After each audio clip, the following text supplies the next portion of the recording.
Hello and welcome to this review for Reaper Miniatures Bones 5 Kickstarter Core Set. This is the Goblins Grotto. Be sure to like and subscribe as I review the near entirety of the fine products you could/can receive from this Kickstarter and or the Reaper Miniatures web store. More on that later. In this video, I have taken the liberty to assemble all of the models on display, and we'll be presenting them in sections or bundles of similar groups of minis. That way you can see what these actually look like alongside their compatriots, as opposed to the, finding them in the tangled mess of sprues that's what they look like when you took them out of the box. With this video, as well as the other Bones 5 Kickstarter reviews going forward, I will be evaluating the included pieces and giving them a score out of 12. This is to represent the 12 slices of the Bones 5 Escape from Pizza Dungeon Pizza. Yeah, a little thematic, a little bit of fun. Thought you might like that. Anyway, each of my 6 criteria, quality, originality, versatility, assembly, value, and wow, will earn 0 to 2 points. A 7th oops category will subtract points if something went horribly wrong with a mini in question. All these scores are just my takes, my opinions, and I'll try to be forgiving and understandable for the most part.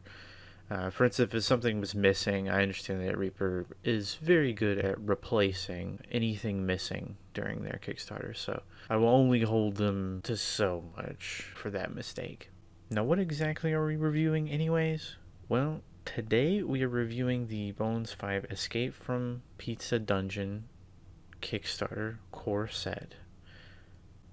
For $120, which is more than the previous Bones Kickstarters, the set will give you a grab bag variety of miniatures to showcase the gist of what Reaper has to offer in a scattershot manner, hopefully to appeal to the most backers. Some of these items that were thrown in were so from day one, others were unlocked later on as stretch goals, sort of incentivizing more and more people to pledge for the Kickstarter.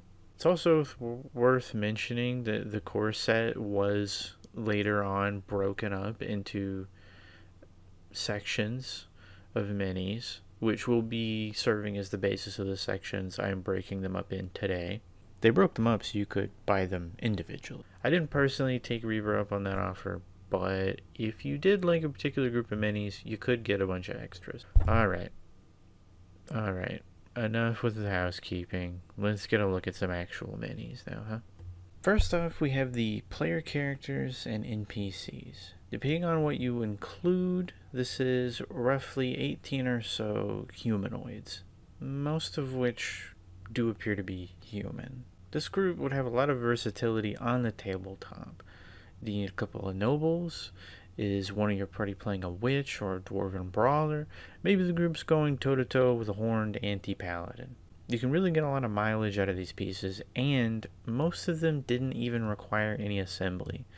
The ones that did are easy to manage, even though this elven paladin comes with both a dagger and a shield option, in case you want to go for a dual-wielding or a sword and shield look. The decision gives me anxiety, but hey, I still appreciate the option. All the figures are very well detailed and have a lot of personality, and for the roughly 77 cents per item in this core set, or the $1.22 these would have sold for as extras, it's well worth the cost, but there is a catch. Almost every single one of these minis is a recast of a previous Reaper Miniatures model. Most of them are from older metal lines and go for a good bit, or may not be in stock frequently. But any veteran buyer of Reaper product may own almost all of these sculpts in some way, shape, or form. That's not a problem for me, so I still see great value in this little set, but I do still have to knock the originality score down by a point, just on the basis that none of these sculpts are new, and if you were looking for something new, it is kind of a bummer to only be presented with mostly things you probably already have. To complement the PCs and NPCs, we have the Dreadmere Personas. Now, I don't actually know a lot about Reaper's Dreadmere setting, even less so considering the campaign setting guide that was mentioned might be finding its way to the Kickstarter. Apparently never got to that stage, as I never heard anything finalized about that. What I do know is that these are all recasts of previous Bones characters from their original setting, except for maybe one, even though that one does still seem similar to an older Bones model. I think they may have just tweaked the pose and the base, made it the little staircase. I'm talking about the Vampire Lord.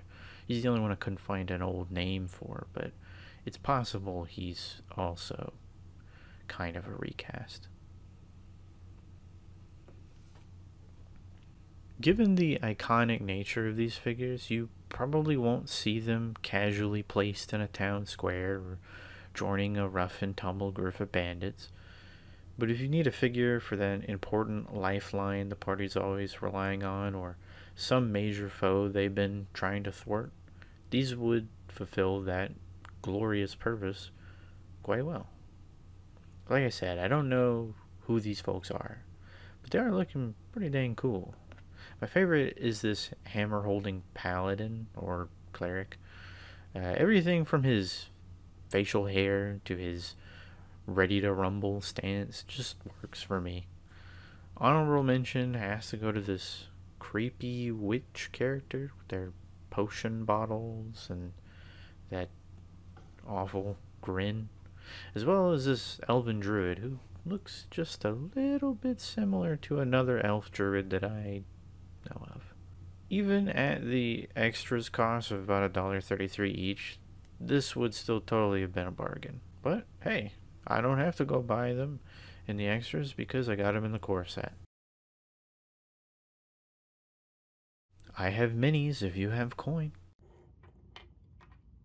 This group of 5 Catfolk, which could have been bought for $1.20 separately, is one of those additions that I didn't think of much before seeing in person. They were just kind of there. But now that I have them in person, I think they're one of the highlights of the set. While you are limited in that you could only really get away with using them in games where Catfolk are a thing, the concept of them is nothing new, and they are present in a lot of big settings, and if it's homebrew, then no problem at all. These minis look great, and they have multiple use cases. None of them are tied too closely to a specific class, except maybe the thief. The sculpts are generic enough to form the basis of any group of catfolk you might encounter, but they're also unique enough that you could use them as a PC or some NPC. Speaking of, uniqueness and little details, I just have to mention that this fighter, paladin, whatever, their shield is adorned with a yarn ball. I think that's hilarious. I love it, and I can't wait to paint it. Little touches like that really sell me on this company. I would definitely look out for these in retail, which seemingly won't be too far off. They have released a few Catfolk on retail as it is, and they'll fit pretty well right alongside this group. Sometimes you just need a couple of filler sets, but that doesn't mean they have to be boring ones. These Boulderkin were well made, easy to assemble, and would run you about $1.33 each if you bought them as an extra. There's not much variation between the models except in the poses, but you could still paint these to differentiate them, perhaps giving them a different texture, like a lava texture, a soil texture, stone texture, whatever you want to do. The little variations and how they're posed do help in identifying them during combat on the table. You can say, oh, point to the one with the arm raised up in the air. That's a lot better than the one doing the Naruto run. Overall, these are a welcome addition, but not one that I would have rushed out to get if it wasn't included in the set. If I had to buy these as an extra, I don't know if I would have, but I'm glad I have them, and I'm glad they were in the core set. Kobolds. You can never have too many kobolds. Well, unless you didn't want a lot of duplicate sculpts of kobolds, because that's all these are. Yep, that's right. Every single one of these models is a recast of an older Reaper model. And, unlike some of the other ones that we've talked about, these recasts come with duplicates. At least some of them do. Most of them do.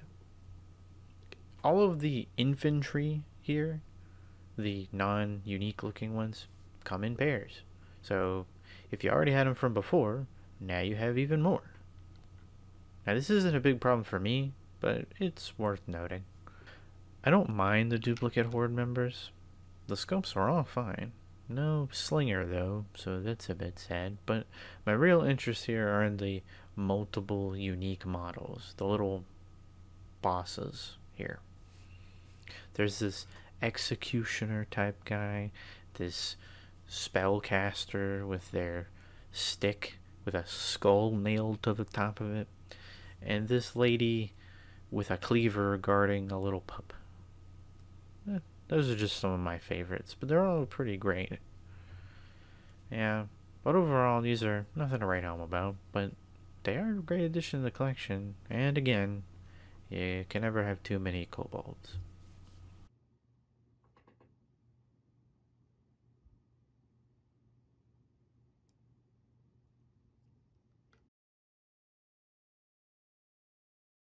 Have you heard of the High Elves? Well, there's a few of them in this set, along with a couple of Dark Elves. All of these seem to be a continuation of other projects Reaper has done, as they already have a few Dark Elves and Elves of this cloaked variety in their store as is. The cloaked ones actually are recasts in this group. Apologies if you're sick of hearing that word. Unfortunately, there's a lot of them in the core set. The Dark Elves don't have this duplicate problem, and I do find that they're a little more detailed than the Elven Rangers that make up the majority of this group of elves. These minis, the Dark Elves, would definitely fit in any drow or elf PC or NPC without too much restriction. These Dark Elves don't have any major iconography that would pin them down as, oh, this is an evil drow character, which we should probably step away from anyway. The drow are problematic enough. The cloaked elves seem like they all belong to a party of rangers, and on that account, they probably are only useful for that situation, or if you have a PC playing a ranger and they just really like the look of one of these sculpts. As much as I've talked about the elves of this set though, the star of the show is clearly this little wooden buddy right here. He's a blight servant, presumably to the spellcasting alchemist dark elf. But I love him. He is adorned with cute little mushrooms all along his back. Some great detail. You can see the little rings around his little tree stump head there. It's very adorable. You could, if you wanted, you could probably count him and see how old he is. But you know, he's a little guy. You know, I just imagine him waddling around like Pajama Sam, when he gets the log stuck on his head. And there's no need to hide when it's dark outside. Shout out to Humongous Entertainment. But yeah, he's definitely the star of the show. He's worth the cost of this set. I don't even remember what the extra cost was, but you know what? It doesn't matter. I would get it just for him. And you know what? This next group of minis needs to stay as far away from him as they can. There be dragons. Well, at least a couple of them.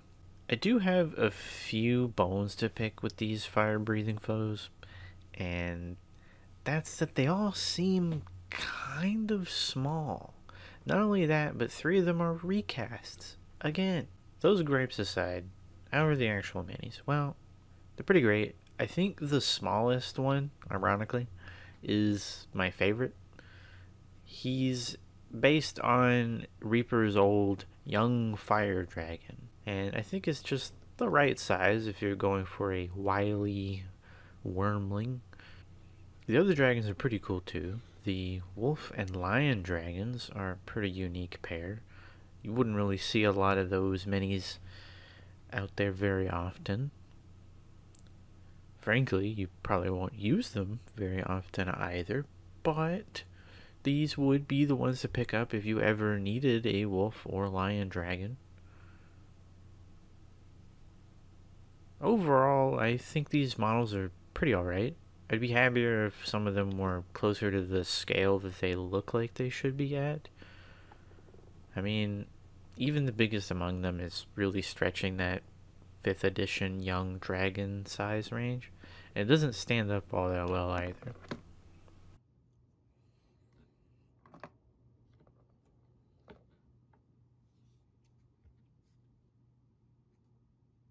But overall, I think these are some pretty good looking dragons, and I think they're welcome additions to my painting collection.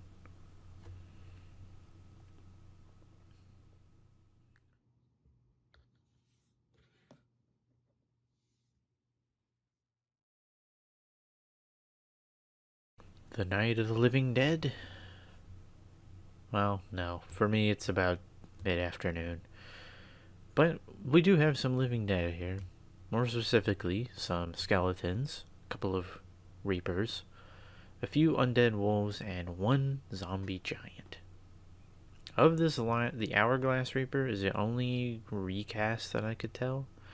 While it and its scythe companion are certainly nice to receive, the real star of the show has to be the zombie giant. In some previous remarks I made on this thing, I noted that it looked vaguely similar to one of those Warhammer Fantasy Chaos giants, and I guess you could still use it for that purpose, but probably more in an undead form. But other than the little wagon wheel on his chest, it doesn't have any particular tie to that setting. For 5th edition, also, I'm not exactly sure what kind of giant this would be. It has hair on its head, even if it's falling out. And when I think of stone giants, which would probably be the best size-wise comparison for this, they tend to not be depicted with lots of hair. So, I don't know.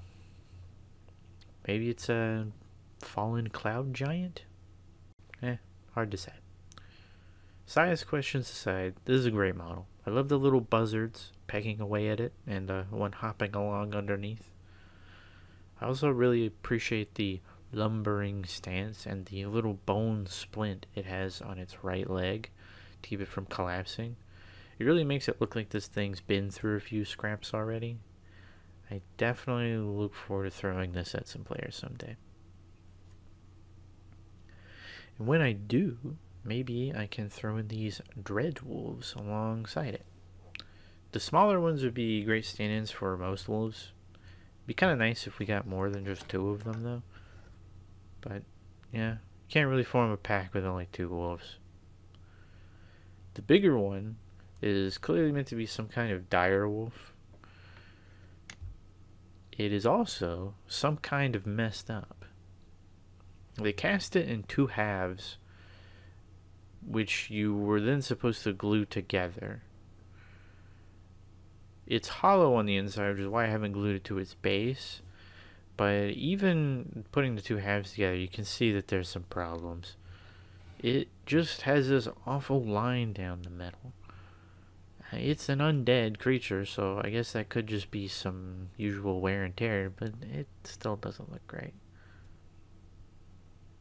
But yeah, I don't know how often you'll be fighting these sorts of foes, or avatars of death, or the Grave Kings, the skeletons, which are also fairly specific for what they are. Most of those Grave Kings would look kind of strange if you were using them as a CR 1/4 skeleton, but they'd be great as a boss monster or a more armored skeletal foe.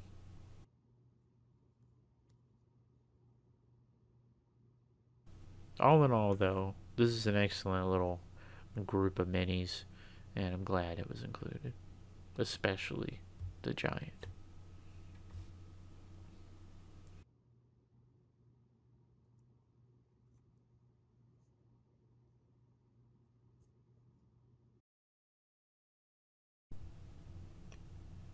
Moving on, we have one of my favorite bunches of troublemakers, the Kid Heroes.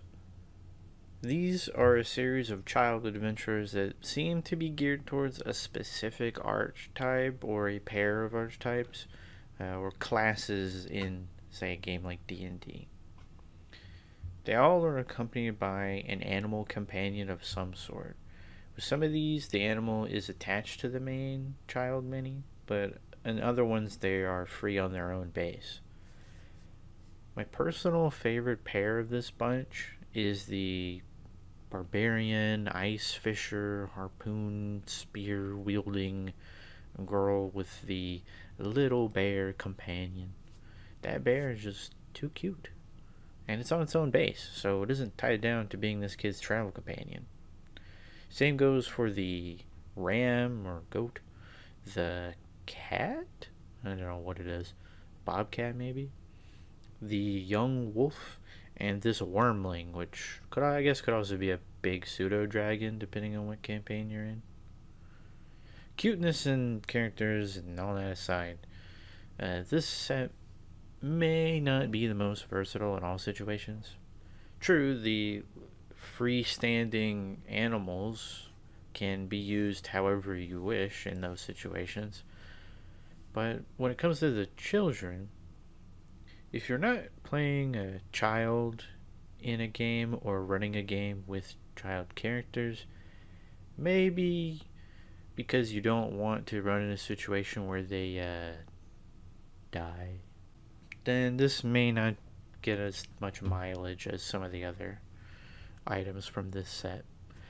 That said, you could make them work if you pretend that they are gnomes or halflings or something of that nature, because they're already about the same size. As long as you're good with whatever class and look they have, I guess you're good to go. Personally, I think this is one of the highlights of the core set, but I don't actually know how often I will be using them, and because of how small they are, I'm not looking forward to painting them until I get my skills up a bit. Well, this is not one of the stronger additions to the core set, but it's certainly one of the most useful. If you ever find yourself needing to represent a floating disc, unseen servant, spiritual weapon, a Bigsby's hand, a wall of stone, or a wall of vines, this set is for you. These are good value, especially when you consider the price of a WizKids spell effects set. Yikes. The hands are good size. I didn't expect them to be that big. And the decision to make them and the rest of the spectral spell effects clear was what we in the miniature painting community like to refer to as a big brain move. The disc was well supported, so unless you're putting a particularly large or heavy model on it, it'll hold up most humanoids. The spectral servant could honestly double as a ghost, though the head might put off a few folks. The sword could really represent a number of things, and the wall, well, This wall has a face. I don't know what to tell you. Once you see it, you can't unsee it. Sorry. Oh yeah, I guess I should mention there are these 3 hand spell effects. So if you're casting Fireball or Arcane Bolt or something. Alright, I've mentioned them. Now, the vine wall, it's a mess. I mean, it's supposed to be, but for the characters in the game, not for me. It was very hard to glue in, and tried several orientations and orders to plug the things in, but they all pulled it apart. I don't know if this is due to some internal warping, or these just weren't made for the pegs too well. They actually sold these and the other walls in their own bundles. I'm kind of glad I didn't get those. Anyways, now is the time for one of only 3 asterisks perfect scores that I have for this entire core set. And the first of these scores is right here with these constructs. For me, they just check off every box. I know, it might be a little odd that the constructs are the things that get the perfect score, but hear me out. You gotta give them some points for some originality. I know constructs are nothing new, but look at these. You have a glass golem, a stained glass golem. When else are you gonna see stuff like that? And you know, talk about versatility. Well, these are constructs, the type of thing you'll imagine you'll encounter a lot. Your party may even build some of them. Also, 2 of these are not golems, are more of a warforged or automaton. So you could use them as PCs or NPCs. And they don't necessarily tie down to any specific class. One could be a wizard or a sorcerer. The other could be a fighter or paladin, a cleric. It's all up to your imagination. I think the value and the WoW speak for themselves. I didn't find any issues with any of these models beyond just a little bit of a gap in the mud golem's arm. And I guess it could have been a little taller, but not everything needs to be giant. May seem a bit odd, but I really do think these are just perfect and deserve all the points to reflect that.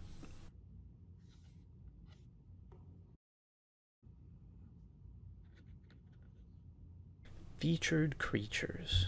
That's what Reaper calls this grab bag of minis. These are the rest of the things in the core set that don't fit in with any of the former or the upcoming categories.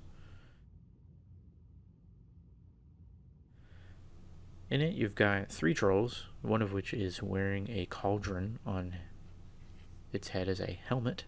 Love it.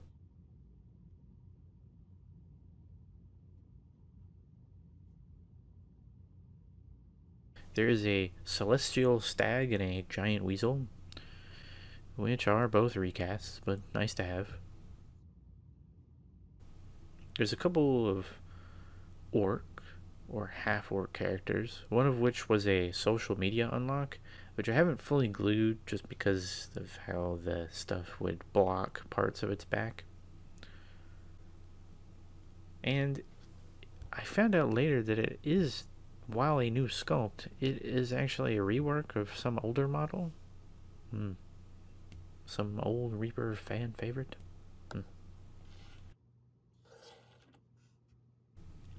There's a snake lady, which will fit in with the other Reaper snake folk that I have. We got a 3-headed troll. Now, if they're all attached together, would you still call them the 3 Stooges? Or is it just one big stooge? There were actually some plans or some talk about maybe making the heads of this troll swap outs for Reaper employees or 3 Stooges lookalikes. I guess that fell through, but hey, maybe they'll work that out for release. As it stands, this is already a pretty good looking model.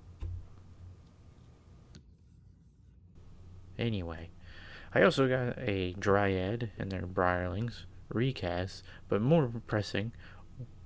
So no head?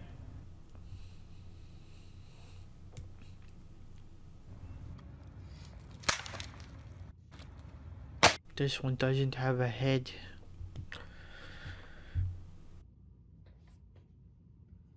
The other ones are just fine though. In fact, that is the only mini that had any missing parts in the entire core set for me. Oh, and also, these are a bunch of recasts again. Yeah, a lot of these featured creatures actually are recasts. Not all of them, but a lot of them. And finally, there's a dire cabbage, which is as silly as it is cool and terrifying. Ah, mini monsters. If you didn't fall into that last bunch, you ended up here. Some of these are recasts, like the imp and the bone larva. Both of which look great, by the way, but the others are brand new as far as I can tell. Like the wonderfully horrifying thing in the well. That mini in particular would work well as an elder brain or some other kind of eldritch horror. The assembly was particularly easy also. The tentacles are labeled, as well as the slot that they go into. They're a bit bendy, but that's fine. Also, bonus, you don't have to glue this thing into the well base. It just slots in. So if you don't glue it down, you got yourself a free little well terrain piece for your troubles.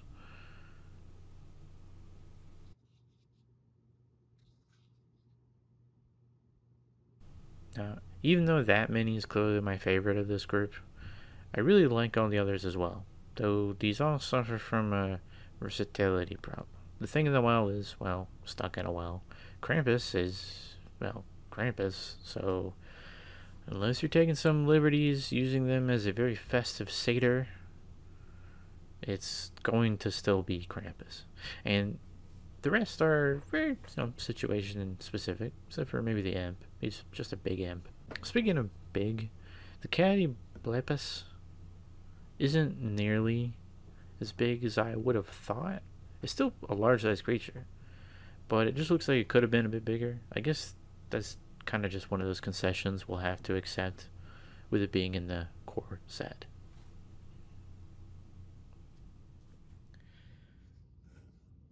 Well, it's pretty strong showing so far, but now we've come to the Armory set. This is a bunch of scattered terrain for an armory or a blacksmith. You got a suit of knight's armor and another bit of armor on a stand. These are good parts in my eyes. Target is what it is, and the weapons rack is fine, but the weapons are all just bendy bits of plastic, and I don't really feel like spending any more time on them. Not to sound like I don't appreciate these inclusions, but I could also lose them and not be too upset about it. Zombies. These were an unlock. There's 4 of them, maybe not enough for a horde, but they make a good shamble. The poses are nice, giving them a real broken nervous system look. You know, puppeted by some other power, or maybe a weird bee that burrows into people's brains. I particularly like the one dragging his feet across the cobblestones. Oh, and on that note, I think all the bases from the core set, aside from the few plain ones, have been really rather nice. I know bases on minis are a whole debate, but I prefer these sculpted bases, and these are some of the better ones. I don't know if I'll ever put like a handmade base on any of them, but as far as I'm concerned, these are fine as is. Well, walking briskly away, we can now dive into the Wraiths and the Halloween set. With the Wraiths, there are 3 mounted figures, which could make a good set of Nazgul if you picked up 2 or more lots. Another fun thing about them is that the horses they're riding seem to just be regular horses. They don't have any scarring or any other undead identifiers. So if you just don't glue the wraiths down, you'll have yourself 3 mount minis for your adventures. They're already to scale because, well, they already had riders. The other wraith is flying above some ruins and is apparently the Wraith King Merculor. Which doesn't mean anything to me, but that's pretty neat, you know. The peg to secure him to the base is very small, and he's a bit fiddly, but it does let you get this nice dynamic pose, and minimizes the touch surface to the ruins below.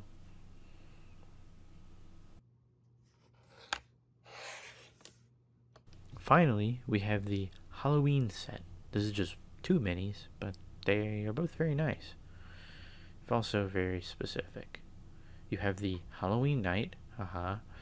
I love the coffin lid shield and the pumpkin head. Makes him look like a good stand-in for an armored scarecrow, if you have the gall to throw one of those at your party.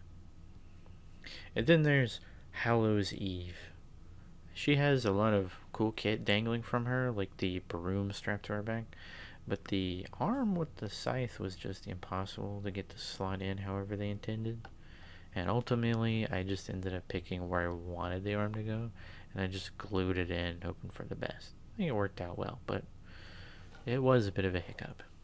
Overall, my biggest takeaways from this set is that there's sure a lot of scarecrows all of a sudden, and I got 3 horses now.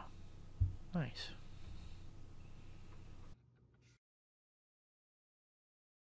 Now look, just because this is the Goblins Grotto doesn't mean that all these goblins are going to get a perfect score.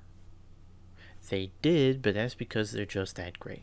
Okay, there are things about these that are not perfect, like the issue of size parity between these goblins and the ones from other sets. I'm looking at you, Dungeon Dwellers. And the fact that the spellcaster of this line is a recast of an old Bones model. But in this instance, these are pretty minor issues overall. You might not be able to throw all of these goblins into every encounter, but where they might not fit into a horde of goblins roughing it out in the woods, in the caves, they'd be right at home amongst an adventuring party or NPC troop, especially the 1 goblin band. That mini alone is worth a lot of these. I'm a big fan of the cleric paladin fighter with his quote tower shield and his beard. It's a really non-typical depiction of goblins, as with the rest are as well. I think more minis like this is a good direction for the TT or PG scene, and I'm glad we're getting these included in something like a core set.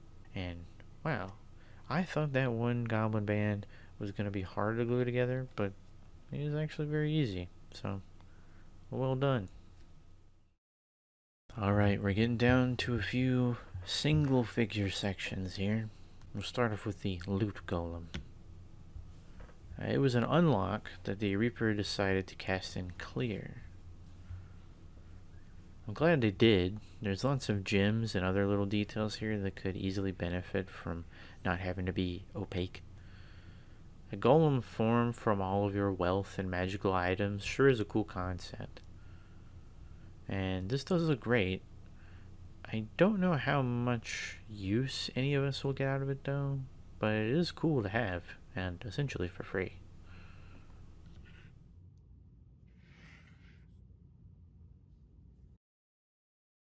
Oh boy, the Gem Dragon. I may stir some pots on this one. A lot of folks really wanted this, and I was looking forward to it too. Granted, I don't think gem dragons are necessarily a common occurrence in your typical TTRPG setting, but this would still be good to have when you do encounter one, you know? Yeah.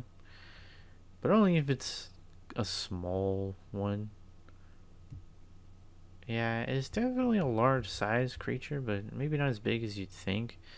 It's also a bit warped around the legs, and the wings don't stay on unless you use some really strong stuff to keep them on. Unfortunately for me, the Gorilla Glue gel I used turned a strange yellow after bonding on the one side, and frankly, the whole thing looks a little less clear than when I first saw it. Thankfully, any kind of discoloration should be rectified once it's painted, but I'm not in a rush. Alrighty, I saved the best for last, or next to last. That's right, it's the OVERGOURD. I had to give this a perfect score, but it's with a caveat. See, this jack-o'-lantern beholder was inspired by this sketch from artist Mike Disney. Reaper apparently reached out to them and worked with them to make this wonderful sculpt we have here today and give them proper credit on the campaign page alongside the original sketch. For that alone, I have to award this mini a bonus slice in originality, which does make up for the fact that it is a jack-o'-lantern beholder, and I can't imagine there's too many of those floating around the Forgotten Realms or whatever setting you happen to be in. Now, I didn't expect this to be a case, but this is the mini of the core set for me. It's huge, it's striking, it's ridiculous, it's fun. I just love how each of these pumpkin eye stalks have its own little card face. This is probably the mini I'm most looking forward to painting out of the entire core set, if not the entire Bones 5 haul. If it goes to retail, I recommend picking it up. It may have a very specific theme, but it looks great, and if you're really in a pinch as your party is facing some regular old beholder, you can always just use this one anyways, and I think your table will get a good laugh, and I think it'll be a memorable experience for them. But yeah, shout out to Mike Disney for this wonderful concept, and heads up to Reaper for executing it perfectly.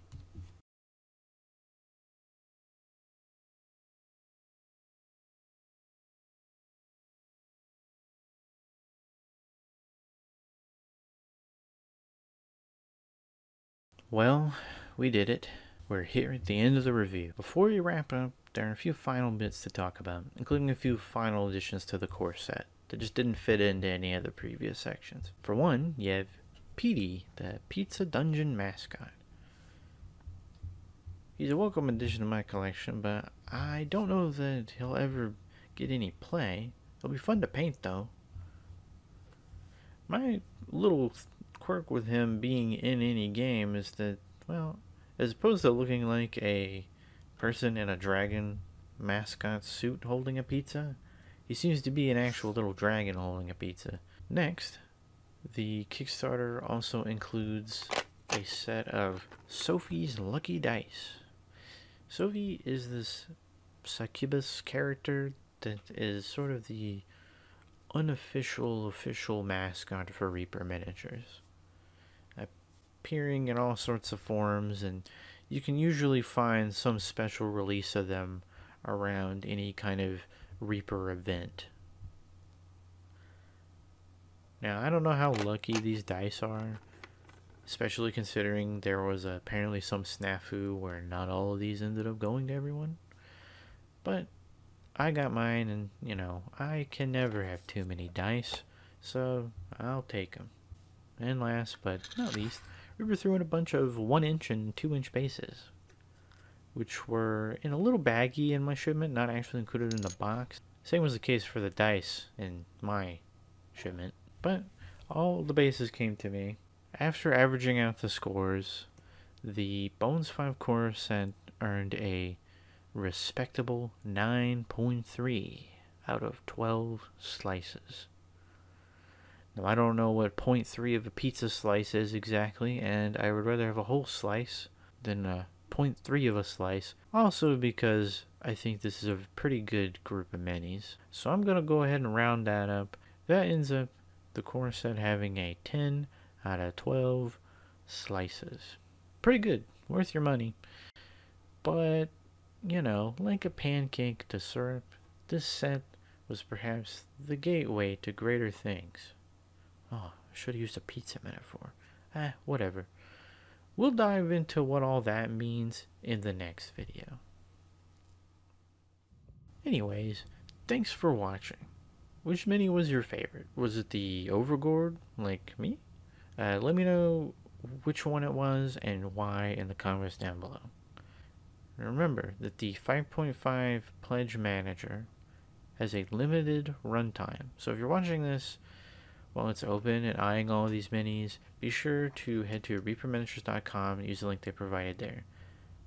Now, a little caveat, you're not going to get those minis till sometime in 2022, but you will get them. Definitely sooner than retail. Now, if you watch this after closing time, you'll have to rely on that retail. So keep an eye on Reaper's socials and on that website for those releases. If you want to see any more of these reviews of this Kickstarter or anything else miniature painting or TTRPG related, or you want to see me and my miniature painting journey, or anything else that I might have cooking, be sure to subscribe and ring the little bell notification. I promise I won't be spamming your inboxes, but it's very helpful in letting you know when I have a new video out. It took a lot of time and effort to put this video together. I had a lot of stuff going on in real life, in addition to not being too familiar with all of this editing software. So it would mean a lot if you gave the video a like, even if you didn't stay through the whole thing and skipped around, which I totally understand. We'll be taking a shorter but deeper dive into the next sets of minis as we go forward through this Kickstarter. I picked up nearly everything, so you'll be able to pretty much see it all. With your help in subscribing, I think this channel really could become something big. I don't know if on my own I will be able to gas up that much of a trip, but I really think it will help make the channel grow, and then put a little bit more time and investment in this. Alright, thank you so much. Have a good one. Let's go paint some minis.